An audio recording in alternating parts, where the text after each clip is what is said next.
it is Tim with 8-Bit Media. Thank you so much for joining us. It is December 4th, 2016. We are here to recap the PlayStation Experience, specifically the press conference that Sony held just yesterday afternoon. We are here to talk about all the remasters, the sequels, the new franchises that were announced, especially one particular title that this particular guy has been clamoring for the past 2.5 years. So let's go ahead, let's get straight into it. Alright everyone, we're here to recap the PlayStation Experience. This is Sony looking forward into the next year kind of deal here. The one title I just want to go ahead and just get straight out of the way because I'm still very excited from the announcement. The Last of Us Part 2 has been finally announced by Naughty Dog.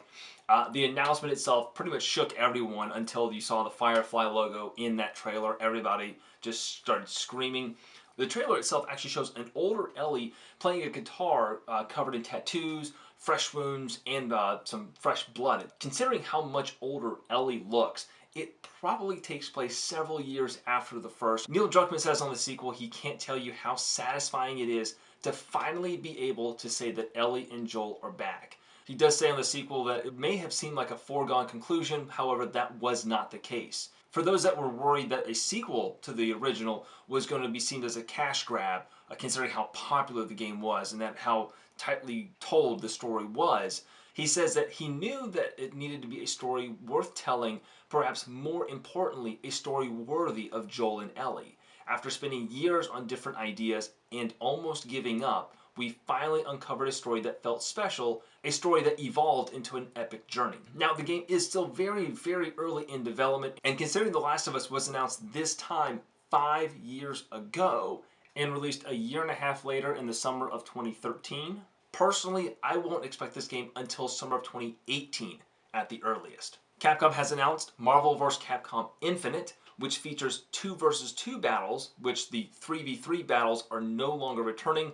There will be a cinematic story mode, and the Infinity Stones from the Marvel side of things will play a part in fights, as we see the Power Stone being held by Ryu, as well as the Time Stone being utilized by Captain Marvel. However, in that same trailer, no X-Men were shown at all, hinting at the Marvel vs. Fox feud is long from being over. Uncharted gets another spin-off in the form of Uncharted Lost Legacy, starring Chloe Frazier from Uncharted 2 and Nadine Ross from Uncharted 4.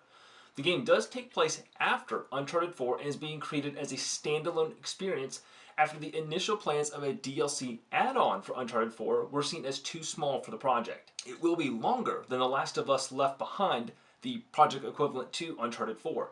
The game is largely set in India, and Chloe's half-Indian heritage and connections to the region will play a big part in the story. WipEout Omega Collection was announced for a summer 2017 release, which contains WipEout HD, Fury, and 2048. Bungie announced that Destiny: The Dawning is the name of the December event, which sees the return of the Sparrow Racing League and the Icebreaker sniper rifle, along with new quests and cosmetic items. Crash Bandicoot is getting remastered for the PlayStation 4, being called Crash Bandicoot Sane Trilogy, which is out next year and contains the first 3 Crash games.